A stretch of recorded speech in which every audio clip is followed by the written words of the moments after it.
y alternativas desde el buen vivir, donde vamos a escuchar a tres ponentes muy importantes: Enrique Leff, Marisela Svapa y Tatiana Roa Avendaño. Vamos a escuchar entonces lo que pasa a esta hora, porque este es uno de los objetivos principales que tiene esta conferencia, precisamente con el compromiso y el medio ambiente.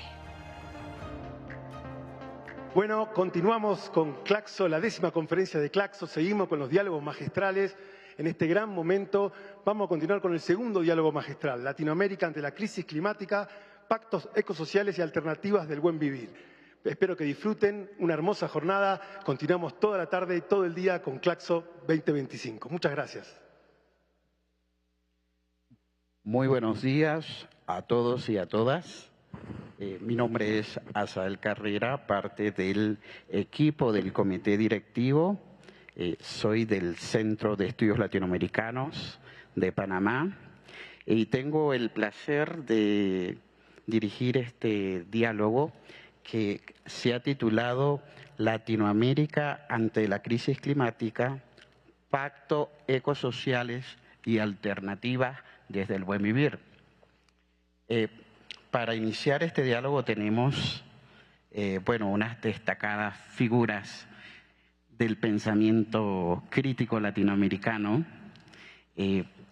Iniciamos con Tatiana Roa Avendaño, viceministra de Ordenamiento Ambiental del Territorio del Ministerio de Ambiente y Desarrollo Sostenible de la República de Colombia. Tenemos otra participante, Marisela Svapa, investigadora del CONICET Argentina, profesora titular de la Universidad de La Plata. Y por último tenemos al profesor Enrique Leff, profesor de la Universidad Nacional Autónoma de México.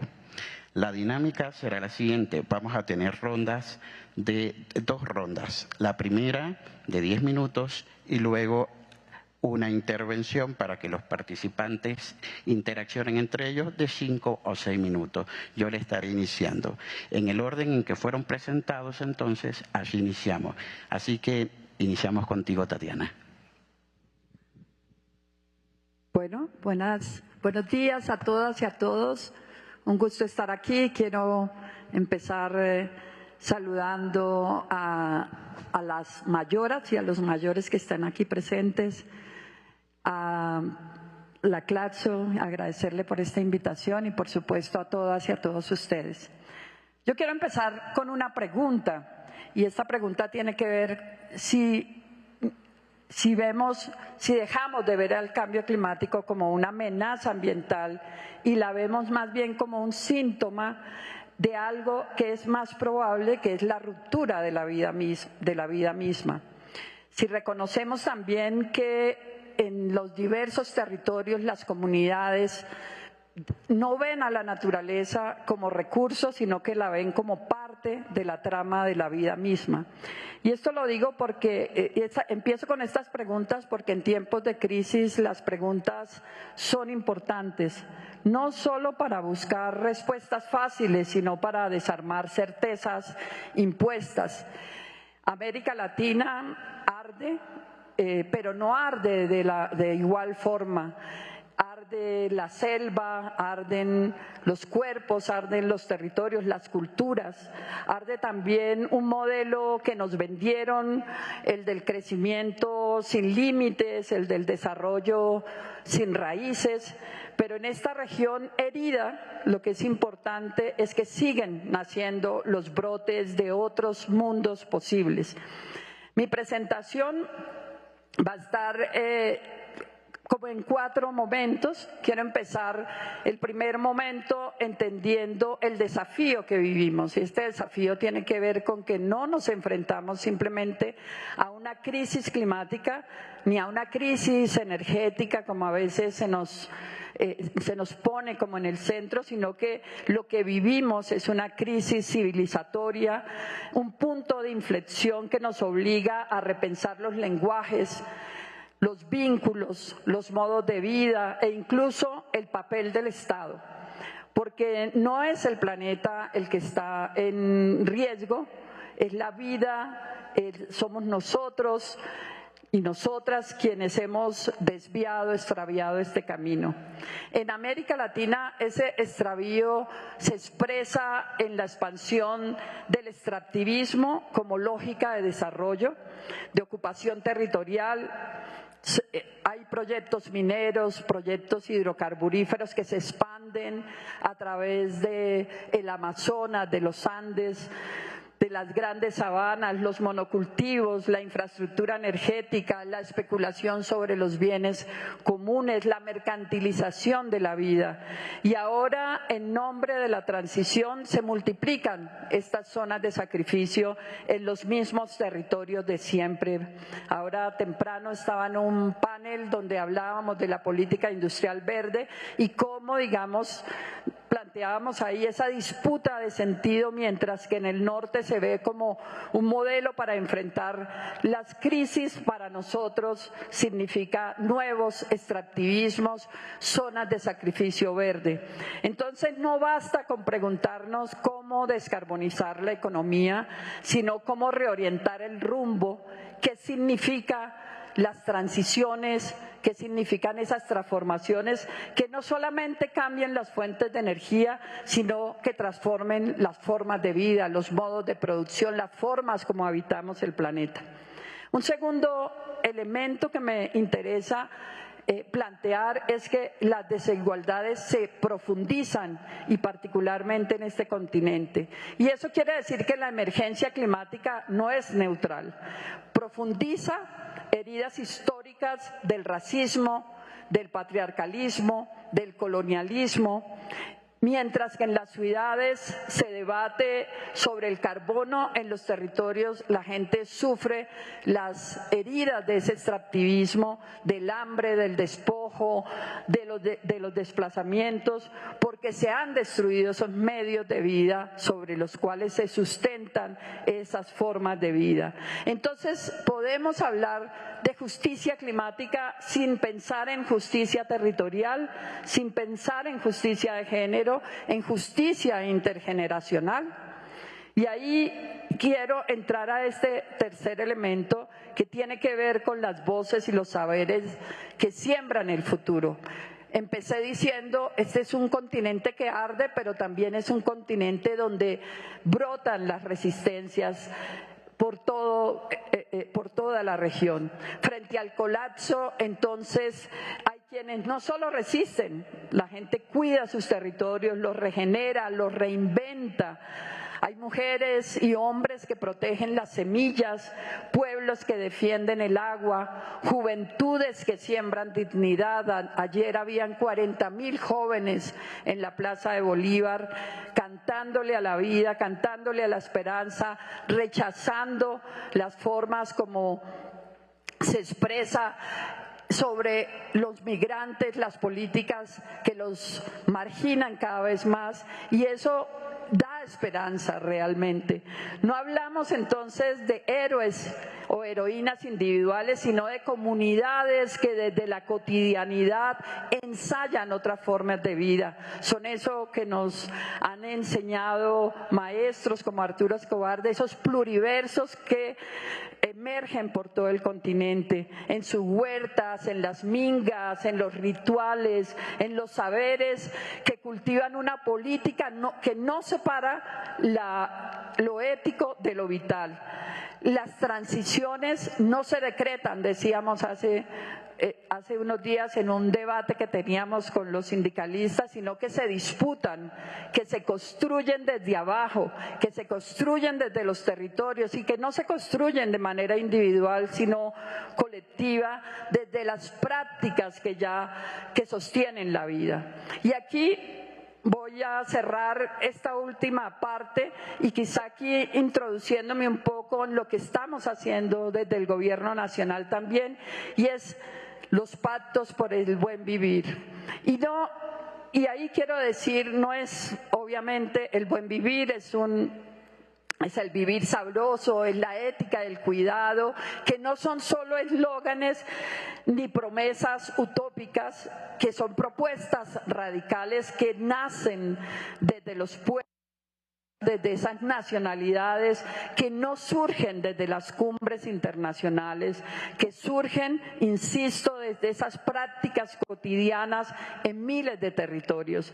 Y en Colombia hemos buscado que esos principios logren orientar nuestras políticas y no es fácil, lo digo aquí, y estamos permanentemente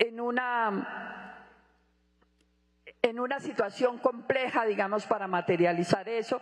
Yo quiero hablar de experiencias que hemos impulsado desde el Gobierno Nacional, el Ministerio de Ambiente.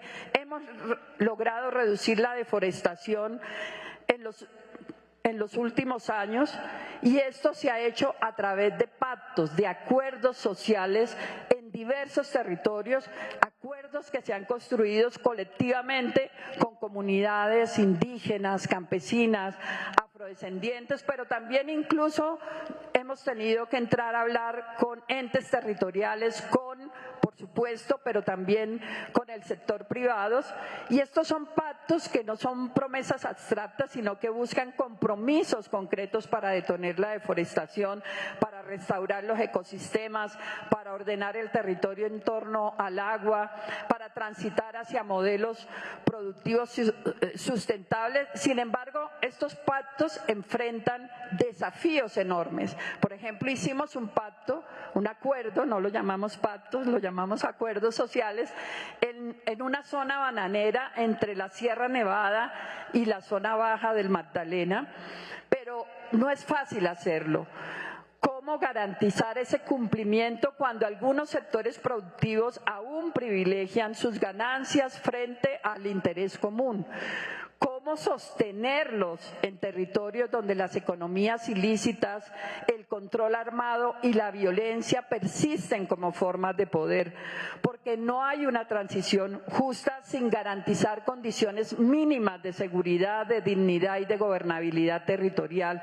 Entonces, ¿quién asume la corresponsabilidad de este cambio civilizatorio? ¿Cómo construimos pactos reales cuando las reglas del juego en muchos territorios están capturadas por lógicas de guerra y de mercado? Hemos también construido una propuesta que llamamos el portafolio de la transición socioecológica y la acción climática, que ha trazado 6 ejes de transformación. La transición energética justa, la reindustrialización verde, la bioeconomía para la vida, la restauración ecológica, los procesos de adaptación al cambio climático y el turismo de naturaleza. Pero más allá de esos 6 ejes, hay que pensar en un eje mayor, un eje que supere estructuralmente el modelo de acumulación basado en el despojo, y eso requiere, por supuesto, una coherencia de una política y de alianzas amplias, de una visión de largo plazo que ponga la vida y no el capital en el centro. Y eso implica, más que implica, hemos tomado ahí decisiones que, por supuesto, tienen un costo que ha sido frenar las nuevas exploraciones de hidrocarburos en el país. Por supuesto, ha tenido un rechazo muy fuerte desde amplios sectores que promueven incluso técnicas que aquí han sido muy cuestionadas como el fracking y que presionan a insistir en que el gas, por ejemplo, tiene que ser el combustible de la transición. Desde el Pacto Ecosocial e Intercultural del Sur, ya me dicen que me queda un minuto, ya voy terminando, plantea precisamente eso, un quiebre en la mirada monocultural, la necesidad de redistribuir el poder, de descolonizar las soluciones y de garantizar todos los mundos posibles y que los pluriversos tengan lugar. Y ahí quiero cerrar con este punto, y es que esto requiere mirar más allá de nuestras fronteras. América Latina no puede enfrentar sola la crisis, no la podemos enfrentar solo como países, como naciones. Necesitamos acuerdos regionales sólidos, especialmente para la Amazonía, donde el avance del petróleo, donde el avance de la minería, donde el avance de los monocultivos ponen en riesgo este bioma que no solamente es importante para el clima, como se insiste permanentemente, es que ahí hay culturas, hay pueblos, hay naciones que tienen mucho que decir en tiempos de crisis. Es tiempo de pensar en un desenganche selectivo de ciertas lógicas de globalización y construir unas soberanías, autonomías que alimenten circuitos regionales de intercambio, que fortalezcan cadenas de valor, que no reproduzcan la dependencia. Bueno, yo voy a dejar por ahí y quizás más adelante seguimos conversando. Gracias. Muchas gracias, Tatiana. Bueno, le corresponde el turno a la profesora Maristela Spamba. Profesora, tiene 10 minutos. Hola, buenos días a todos y todas. Es un gusto estar aquí en esta conferencia de Claxo, acá en Bogotá, y en la compañía querida de Enrique Leff y de Tatiana Roa Avendaño, con nuestro coordinador. Y bueno, los 10 minutos que tengo, quisiera presentar una serie de puntos en relación a la crisis socioecológica y los desafíos que ésta plantea.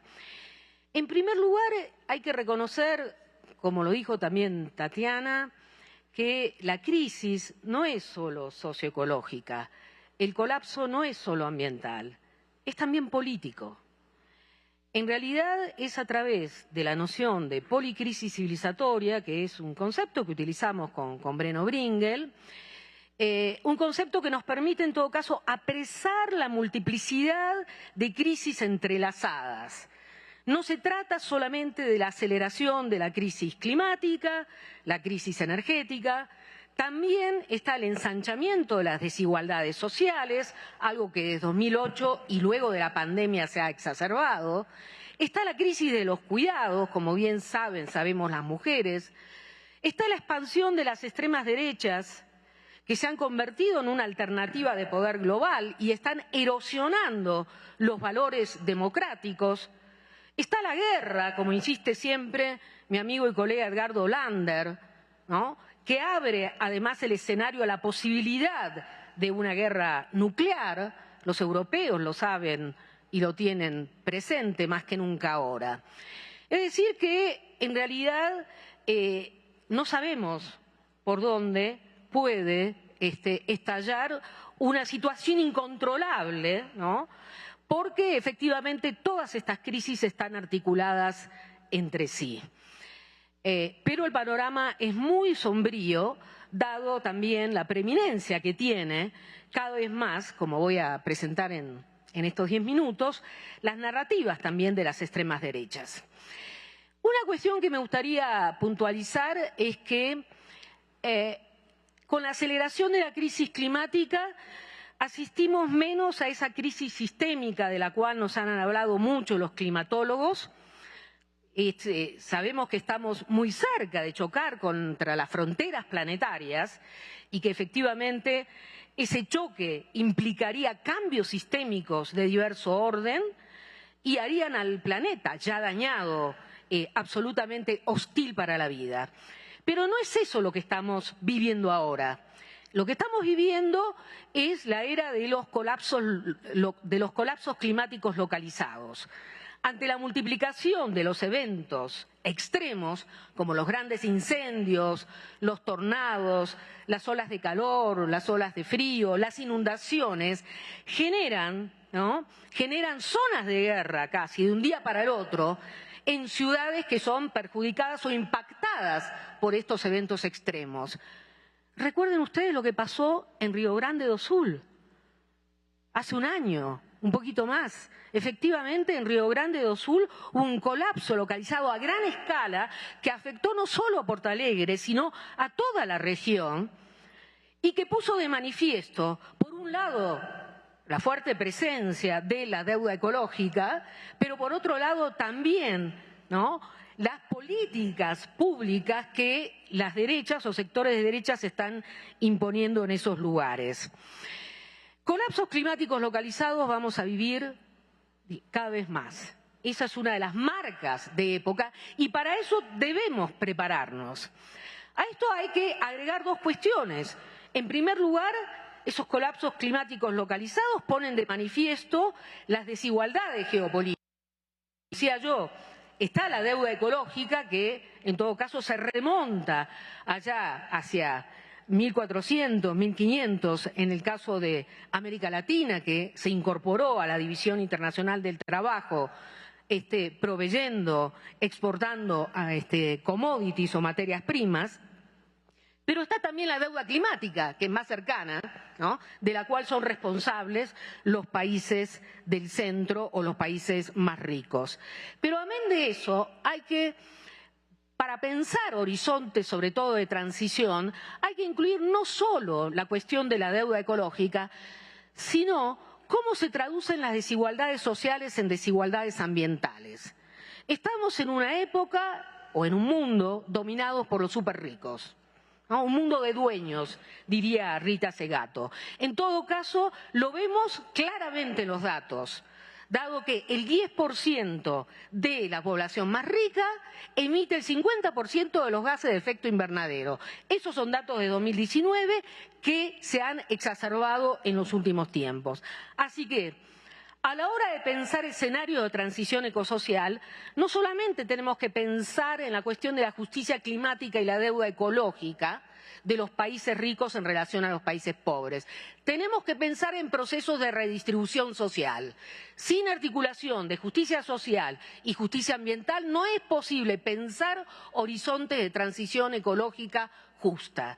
Ese es el gran desafío, sobre todo acá en América Latina, donde la pobreza se declina en diferentes dimensiones. Otro punto que quiero subrayar tiene que ver con las diferentes narrativas que se van construyendo, que reflejan, obviamente, tensiones sociales y políticas, que expresan la ideología dominante, pero también expresan las resistencias y las críticas. Yo al menos detecto 4 grandes narrativas en torno a la crisis socioecológica, pero también política. Seguramente no las encontramos en estado puro, seguramente son muchas más, pero me permiten al menos analíticamente avanzar en una explicación. En primer lugar, hay una narrativa catastrofista que ha decidido, en todo caso, no ensayar ningún tipo de respuesta ante los grandes desafíos que se plantean hoy en nuestras sociedades. Se genera impotencia, parálisis de la acción social y, sobre todo, la creencia de que a través de la acción colectiva no podemos transformar la realidad. Ese es como el núcleo duro de esas narrativas más distópicas que apuestan a dejar ser el colapso, ¿no?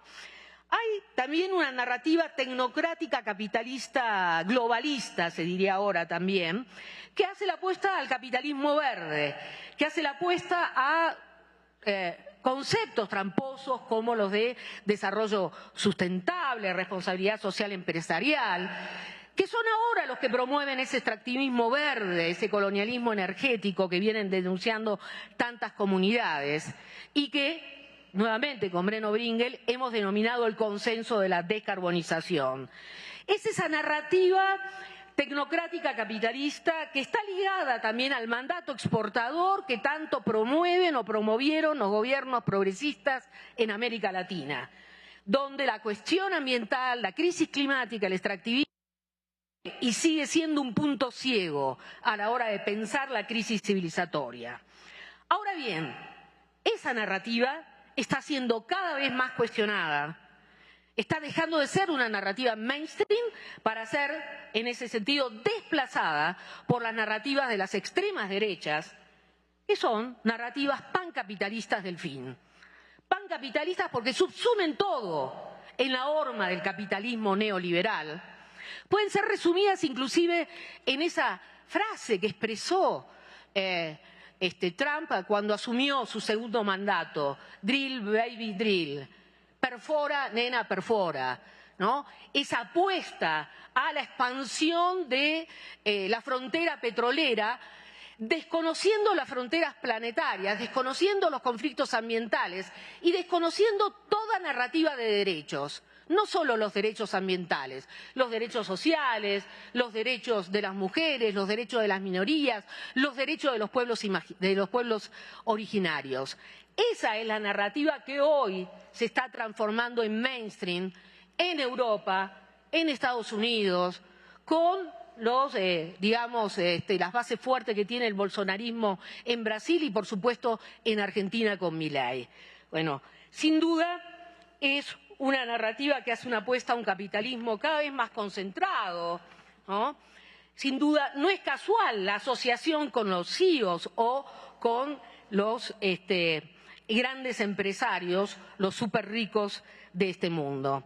En este contexto oscuro es que tenemos que pensar salidas, escenario de transición ecosocial, asociándonos a esa otra narrativa que es la relacional contrahegemónica, ¿no?, que vienen promoviendo pueblos originarios, movimientos sociales, territoriales, feminismos populares, ecoterritoriales, a través de experiencias organizativas locales. Tatiana ha estudiado mucho los proyectos de energía comunitaria, que también, creo yo, promueve este ministerio, pero que son muy anteriores al gobierno de Petro. Los ecofeminismos territoriales también plantean la noción de cuidados en el centro, cuidado del agua, cuidado de la vida en un sentido extenso, interconexión con la naturaleza, porque no hay que olvidar que la crisis pone también en cuestionamiento nuestro vínculo con la naturaleza. Entonces, ahí en esas narrativas encontramos efectivamente un eje que además fueron los que pergeñaron las categorías horizontes como de buen vivir, derecho de la naturaleza, bienes comunes, cuidados, soberanía alimentaria, y que hoy buscan o tratan de luchar por una transición justa y popular. En esa línea, y con esto voy terminando, desde el Pacto Ecosocial e Intercultural del Sur hacemos una apuesta a escalar las experiencias y a pensar en una escala mayor escenarios de transición ecosocial.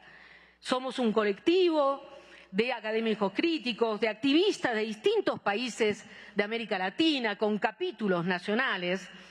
No somos un pacto verde, no somos un movimiento social, sino una plataforma que busca dar lugar a esas experiencias organizativas para pensarlas en clave más nacional y clave más regional, en las cuales, y con esto voy terminando porque el tiempo se me terminó, pero se está acabando, pero volveré en la segunda parte. Creo yo que hay por lo menos 4 o 5 ejes fundamentales de los cuales pensar una agenda de transición ecosocial. La cuestión de la deuda ecológica, lo dijimos ya acá. La necesidad de promover lo público comunitario no estatal para democratizar esas formas de organización. La necesidad de generar, construir un Estado ecosocial que organice la agenda también en términos de políticas públicas y, no hay que olvidarlo, la necesidad de encarar una reforma tributaria y redistributiva que busque articular las necesidades de justicia social y de justicia ambiental. Eso me parece que son los 4 ejes que a grandes rasgos buscan tomar algunos aspectos de la agenda de transición ecosocial justa y popular desde los países del sur, desde América Latina. Gracias. Muchas gracias, profesora.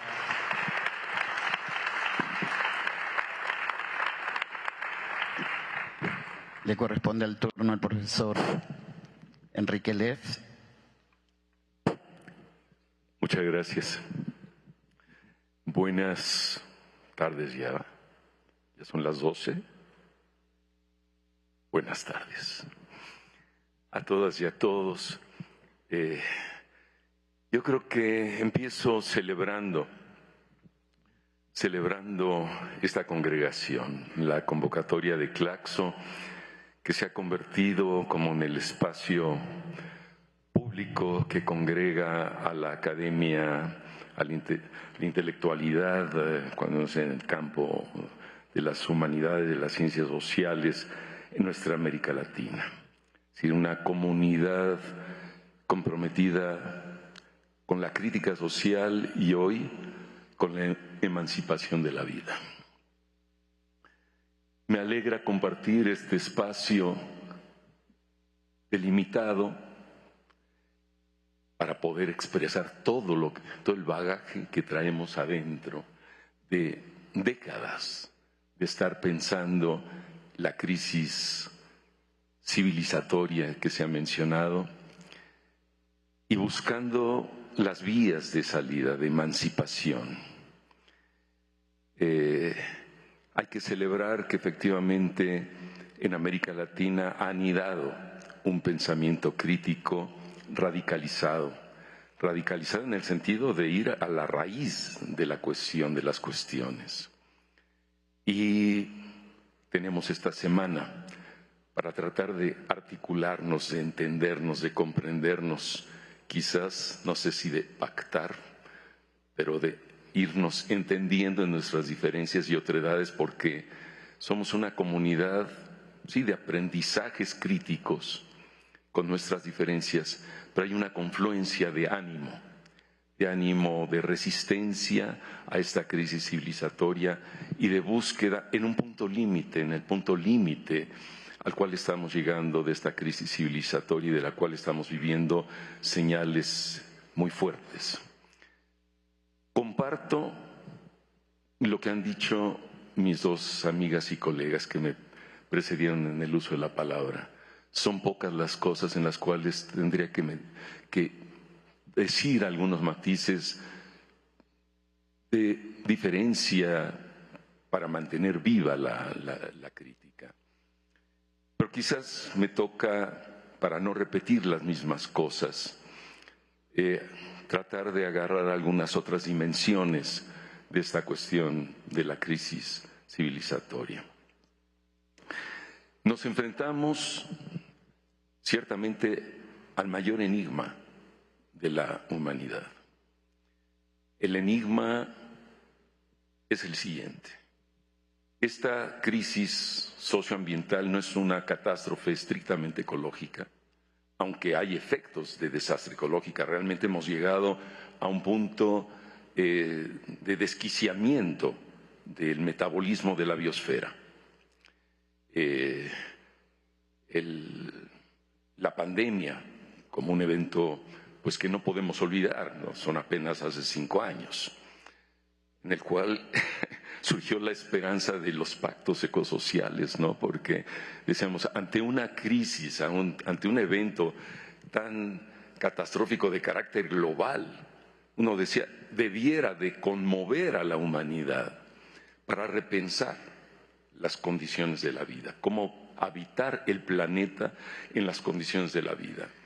Pero estamos viendo que en este regreso, como decían algunos, a la normalidad, como si hubiera alguna normalidad hoy en día, vuelven con fuerza las mismas fuerzas que desencadenaron la pandemia y las que están generando otras manifestaciones de este desquiciamiento de la biosfera, como son los eventos climáticos más recientes. Ya mencionaba Maristela las recientes inundaciones, estos eventos hidrometeorológicos en Porto Alegre, en Valencia, en México y North Carolina, es la costa este de Estados Unidos, en Bahía Blanca, en la Argentina. Es decir, eventos que nos muestran que los parámetros, los modelos que han seguido los meteorólogos y los expertos del PICC ya no se sostienen. Y uno puede ver en YouTube los diálogos, por ejemplo, de los expertos en cambio climático que lo manifiestan. Se han roto los esquemas. No hay una ciencia del clima que pueda hoy en día predecir con cierto grado, ya no digamos de exactitud, no de pronóstico. Entonces, estamos ante una situación en la cual nos preguntamos, ¿hay una ciencia del riesgo? Estamos ante un proceso en el cual estamos dominados por la presencia ya, por la constitución de un régimen ontológico que gobierna el mundo, y que ciertamente lo es, qué bueno que Maristela lo mencionaste por su propio nombre, se llama el capital, ¿no? Después del derribamiento del muro de Berlín, como que el nombrar al capital se volvió una especie de tabú, y entonces hablamos de extractivismos, de cosas que son las manifestaciones de un proceso que está cristalizado en el planeta, que es creación humana, hay que decirlo, y que ha desquiciado el metabolismo de la biosfera. Y es la lógica propia del capital. La reproducción, la acumulación de capital, la acumulación por desposesión, pero también acumulación destructiva porque actúa absorbiendo, digamos, consumiendo una naturaleza que es muy pródiga, ciertamente lo es, pero es limitada, y donde el capitalismo en la escala que se manifiesta en el planeta ha rebasado. No es que estemos a punto de, es que ya se rebasaron umbrales. No son quizás los umbrales que había detectado el informe Stern, los 450 puntos de emisión de gases de efecto invernadero, que ya decía que sería catastrófico. Antes de llegar a eso estaremos en 413 por ahí, pero ciertamente la experiencia de la pandemia, por una parte, que no lo podemos ver también como las otras emergencias virulentas a lo largo de la historia, ¿no? Como el castigo divino que lanzaban los dioses por los pecados humanos, sino efectivamente, ya sea que viniera del laboratorio o el desquiciamiento de este metabolismo, pues ha afectado a todo el mundo en las escalas que todos lo sabemos, ¿no? Y donde hoy en día ya se habla de una nueva emergencia de la COVID-19. Estamos entonces ante un gran enigma. Si estamos ante una realidad, la crisis civilizatoria es responsabilidad de la humanidad. No quiere decir que lo sea de cada persona individualmente, pero sí de una condición humana. El enigma es que la vida en el planeta se fue generando a través de las fuerzas cósmicas. Cada quien podrá creer en los dioses que quiera, pero creo que en este mundo académico podemos consentir que son también, que los dioses habitan en esas fuerzas cósmicas, y las fuerzas cósmicas agraciaron a este astro que gira alrededor del Sol en esta galaxia con ciertas condiciones para la creación de la vida. Se generó la vida hace 4 eones de años. Pasaron varios millones de años, evolucionó la vida y hubo verdaderas catástrofes ecológicas, que es la historia, ¿no?, la historia ecológica del planeta. Pero hubo un momento que no fue un segundo, obviamente, que fueron también miles, millones de años, en los cuales se fue configurando el orden simbólico, el lenguaje, la condición propiamente humana. De la fisis, de la fuerza emergencial del cosmos, como la mencionaran los presocráticos, en particular Heráclito. De la fisis surge el logos humano. Y el logos humano surge con una condición que es muy humana, pero muy restrictiva. Es una cierta impronta a la condensación. Ya lo decía Parménides, originador de la metafísica occidental, ¿no? La identidad del ser y lo uno. Y esa identidad del ser y lo uno es lo que fue fraguando en la historia de la metafísica, que se fue cuajando ahí desde Platón, Aristóteles, el eidos platónico, la reducción, decían, el recoger la diversidad y condensarlo en un concepto que unifica, que condensa, que constriñe. La comprensión. ¿La comprensión de qué? De la vida. La vida es la emergencia de lo múltiple. De lo múltiple que se manifiesta generando cada vez más diversidad y más multiplicidad. es la creatividad, no la emergencia creativa de la vida, como dijera Bergson. Complejizante, sí, complejizante. Es la que produce efectivamente los pluriversos que no tenemos nosotros que proponerlos, sino que han existido. La humanidad es la creación de pluriversos, de mundos de vida diversos y diferenciados. Pero es este logos, esta pulsión hacia la concentración, la unificación. Dios mío, ya me eché 10 minutos, si estoy en los prolegómenos de la cosa. Comentaba allá afuera, esto se convierte en una especie también de TikTok académico que no nos permite desplegar mínimamente. Entonces tengo que decir las cosas de una manera tan sintética, pero esa es la historia. El capital no emerge así ex nihilo en la modernidad, es producto de la evolución de esa historia de la metafísica que, ya lo dijeron Derrida, Levinas, es la violencia de la metafísica, que hoy lo vivimos no en términos simplemente morales, lo vivimos efectivamente en la destrucción de la vida, en la degradación de la vida en todas sus manifestaciones, la biológica, la ecológica, pero también la humana, la crisis moral, la crisis ética. Y estamos ante ese momento crítico que pone a la humanidad en este punto de saber si la humanidad está a la altura de responder a la crisis civilizatoria que hemos generado.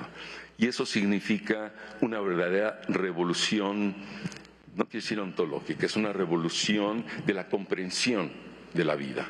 Lo que generó toda esta historia, pues una filosofía occidental, un pensamiento eurocéntrico que objetivó al mundo, generó el mundo de la técnica como lo pensara Heidegger, pero estructuró el orden ontológico, el régimen ontológico del capital que ha desbordado al planeta. Ante este desbordamiento, yo creo que la única defensa, el bastión último de defensa, son los derechos territoriales, culturales, existenciales de los pueblos de la tierra.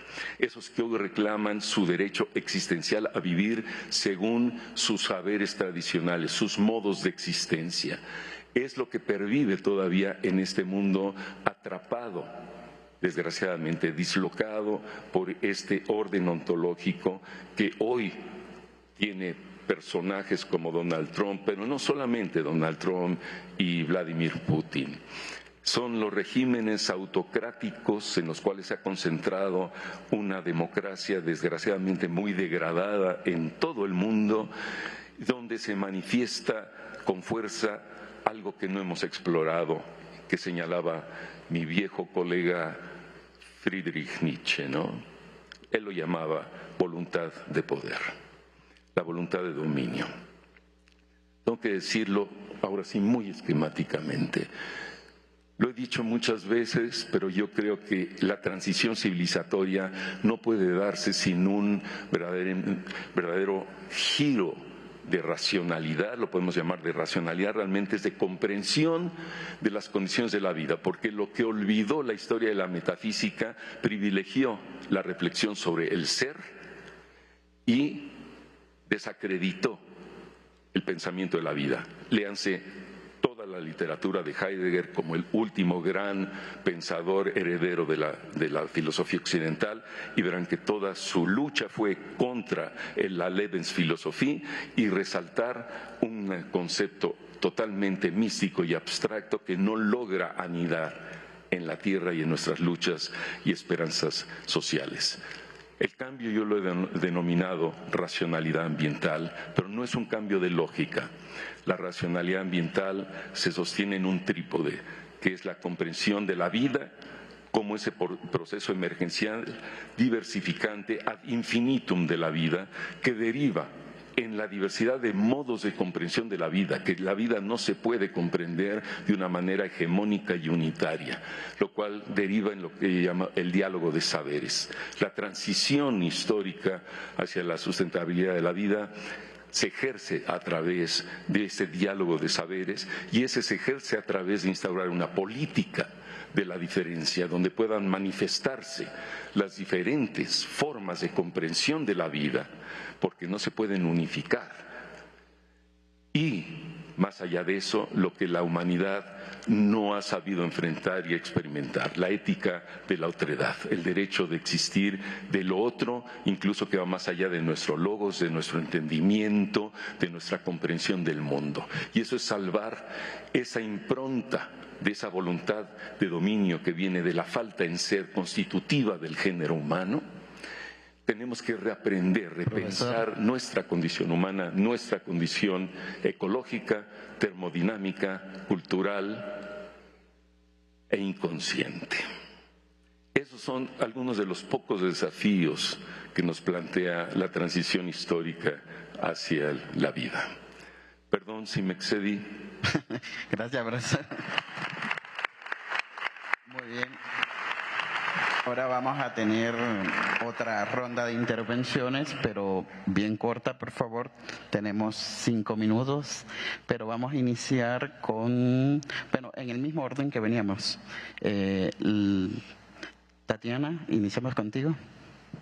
Bueno, sí, yo quisiera, digamos, en esta última ronda enfatizar en algo que pasé muy rápidamente y que de alguna manera enlaza con lo que estaba planteando Enrique ahora al final, y es insistir en la necesidad de pensar las transiciones en clave de cambio cultural, o sea, cómo repensamos todo lo que está dado como hecho, o sea, cómo repensamos nuestra forma de habitar el mundo, la forma de relacionarnos con la naturaleza, cómo producimos nuestros alimentos, cómo manejamos incluso nuestros residuos, cómo manejamos el agua, en fin, las ciudades, cómo se configuran las ciudades. Tenemos hemos sido colonizados también en nuestra forma de pensar, pero ¿a cuánto estamos dispuestos nosotros a ceder muchos de los privilegios que tenemos hoy, particularmente aquí en las ciudades?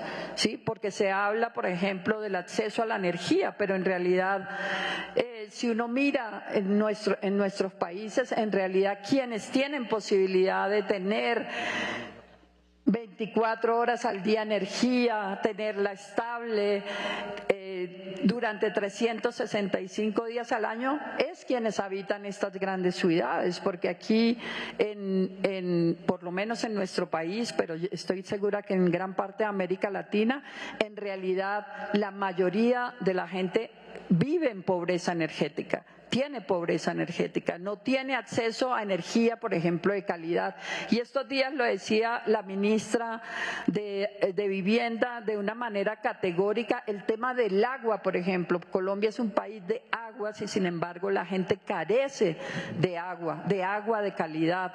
La gestión del agua, si no la proveen en los territorios, los acueductos comunitarios, no habría acceso a agua y en muchos casos de mejor calidad de la que proveen las empresas públicas. Y en ese sentido yo quiero rescatar ejercicios que desarrollan experiencias en múltiples lugares del país, para no hablar del continente. En Bogotá, por ejemplo, hay experiencias bellísimas de manejo de los residuos urbanos a través de experiencias, por ejemplo, como las pacas digestoras, que son procesos comunitarios que han logrado en los parques de las ciudades gestionar los residuos orgánicos y que podrían ser un ejemplo de manejo de los residuos en muchos municipios pequeños.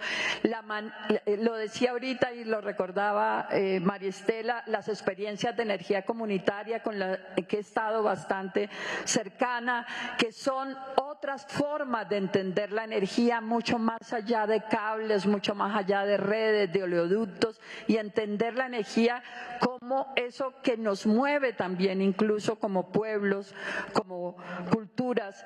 Esos procesos de energía comunitaria han logrado relacionar agua, energía, alimento, que me parece que es un asunto importante, procesos de restauración de ecosistemas que son también claves y que tenemos nosotros incluso, y por eso decía antes, las dificultades que tenemos en un Estado que ha sido neoliberal, que no permite, por ejemplo, que muchos de los recursos del Estado lleguen directamente a las comunidades y permitan que esos ejercicios se potenciaran mucho más. Y yo sé que el tiempo está aquí sobre nosotros, y deme un minuto porque sí quiero terminar recordando que no podemos dejar de recordar que estamos aquí sin las huellas de quienes han dado las luchas por la defensa de nuestros derechos, de todos nuestros derechos. Las conquistas las han dado hombres, mujeres, comunidades, pueblos, y hay que tenerlo siempre presente. La memoria es indispensable, y no quiero cerrar sin recordar a Jackie Romero y a Samuel Arregocés, dos líderes de La Guajira, ella mujer guayú y él hombre afrodescendiente, que lucharon toda su vida contra la minería del carbón en La Guajira, que hoy no están con nosotros, pero sus voces, sus luchas siguen presentes en las luchas por la justicia ambiental de este país. Muchas gracias. Gracias. Continuamos contigo, Maristela. Perfecto, hablaste 5 minutos. Bueno, mis 5 minutos. 3 cuestiones me gustaría enfatizar en esta segunda ronda. La primera tiene que ver con la necesidad de disputar la transición, que es algo que tomamos desde el Pacto Ecosocial, precisamente en época de pandemia. Sabemos que la salida de la pandemia fue para mal, no para bien, en el sentido que se ampliaron las desigualdades y también se normalizaron los autoritarismos, ¿no? Pero en todo caso, para nosotros fue absolutamente importante disputar esos sentidos, promoviendo una idea de la transición ecosocial amplia, holística, integral, que abarcara el aspecto productivo, el aspecto hídrico, el aspecto energético, la dimensión comunitaria, la democracia. Y fue muy importante, sobre todo, dar la discusión, muy particularmente en Europa, acerca de los impactos del colonialismo energético, cuando había muchos que venían acá y decían que en realidad habían encontrado la herramienta perfecta para la transición energética. Entonces, realmente estamos en ese sentido, creo que dimos una lucha importante, fuerte, asimétrica, en un momento en el cual todos están buscando, en términos geopolíticos, cómo posicionarse para acceder a las materias primas críticas, ¿no? Para hacer la transición energética y digital. Entonces, primer punto.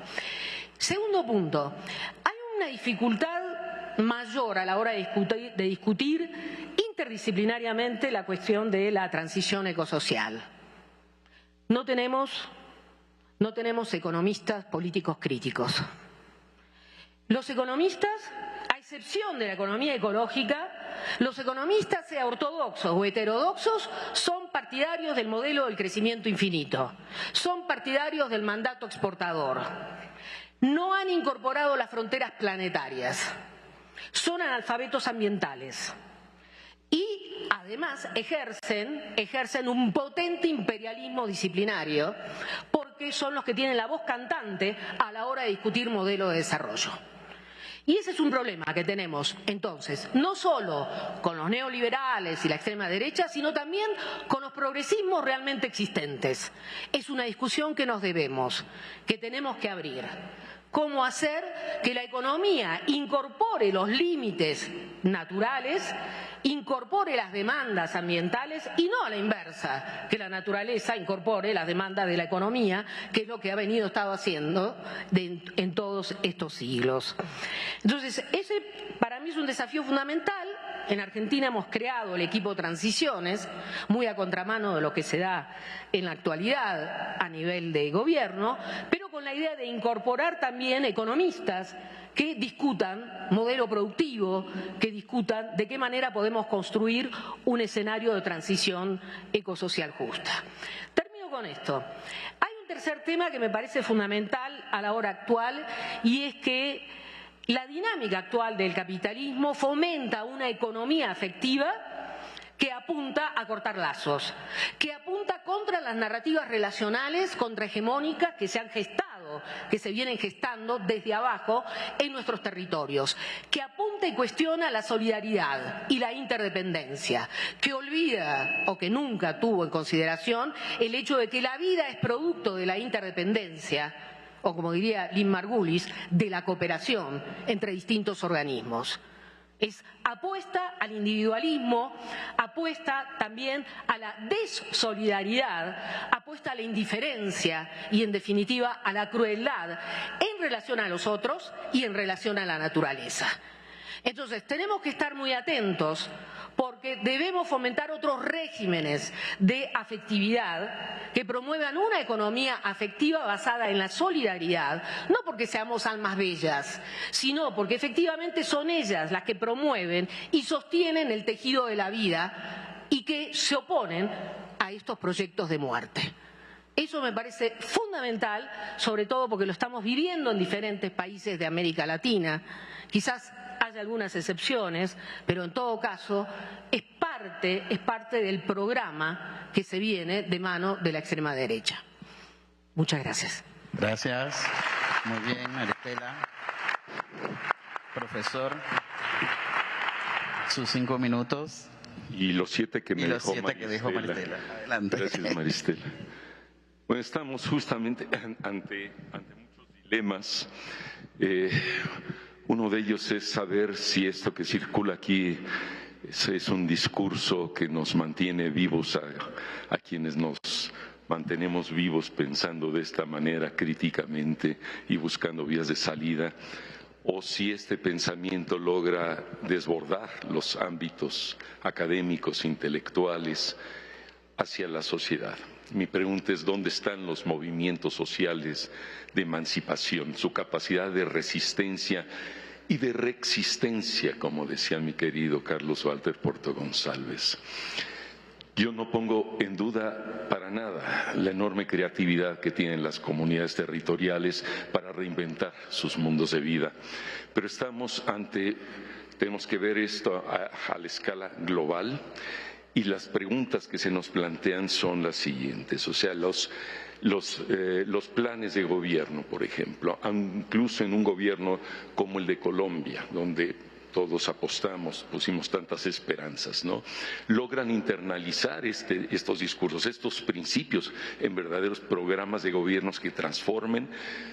No basta un solo país. Estamos viviendo la situación de Brasil, donde los congresos han aprobado la fosilización, es decir, el extractivismo fosilista en la Amazonía. Y uno se pregunta dónde están los movimientos, la capacidad de resistencia para evitar esa catástrofe en esas nuevas escalas. Hoy nos debemos de plantear la condición, el atrapamiento del mundo por el capitalismo global. En todas sus características, es ya un hecho social civilizatorio ineluctable, incontrovertible. No basta, porque no basta la deconstrucción en el sentido teórico, quiero decir, de entender cómo surgió y se constituyó ese orden ontológico, sino si es desmontable, se puede desmontar esa lógica, y eso es fundamental para pensar las transiciones. Debemos, ciertamente, lo decía, el bastión de resistencia son los derechos territoriales, culturales, existenciales de los pueblos de la tierra. Se necesita replantear una jurisprudencia que pueda actuar en un momento donde se está cooptando el poder judicial en varios países. O sea, el poder judicial en Estados Unidos está al servicio del señor Trump. En México, hace una semana, se desmanteló el poder judicial con elecciones, se dice que democráticas, donde salió el 10% de la población a votar, y quienes votaron son quienes tienen los intereses más inmediatos donde está incluso el crimen organizado. Hay que decirlo con todas sus palabras y todas sus letras. Hoy se necesita refundar la economía. No es internalizar las externalidades. Todo el discurso, la geopolítica del desarrollo sostenible ha sido atrapada por la lógica del capital. Todas estas falsas soluciones de la economía verde, etcétera, etcétera, ¿no? Entonces, ¿cómo podemos refundar la economía, la producción, una verdadera bioeconomía, que no es la crítica a la economía como la planteó Georgescu Ruegen, diciendo que la economía, el proceso económico activa la ley de la entropía? Claro que sí la activa. Y hoy vivimos en un proceso hacia la muerte entrópica del planeta, ese desquiciamiento que mencioné. Necesitamos refundar una economía basada no nada más en las solidaridades, sino en la potencia creativa de lo que hemos llamado la potencia negentrópica, que es la fuente de la vida, hombre.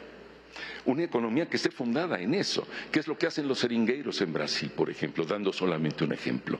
Esto es posible, otros mundos son posibles, pero se necesita deconstruir, replantear, reconstituir el régimen económico, el régimen jurídico y los otros tres pilares que mencioné: la ontología de la vida, la política de la diferencia y la ética de la otredad. Tremendos desafíos en los cuales nosotros somos parte de una punta de lanza que no podemos dejar caer, como se decía, una vez lanzada la flecha no queda sino seguir tras de ella. Entonces vamos tras de ella, enlazándonos en un movimiento mucho más amplio de transformación civilizatoria hacia la sustentabilidad de la vida, que es responsabilidad de la humanidad.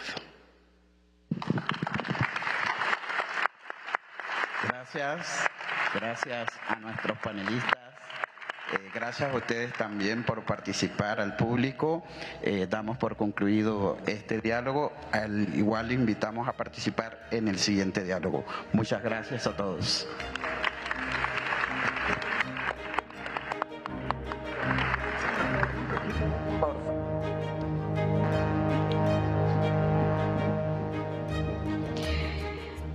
y 28 minutos de la tarde culmina Latinoamérica ante la crisis climática, pactos ecosociales y alternativas desde el buen vivir.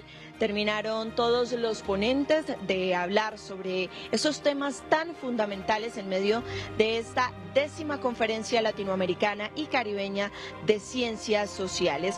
Todos los detalles de lo que ha transcurrido durante esta mañana en esta conferencia los tendremos en minutos en nuestra emisión del mediodía. Ya nos vemos.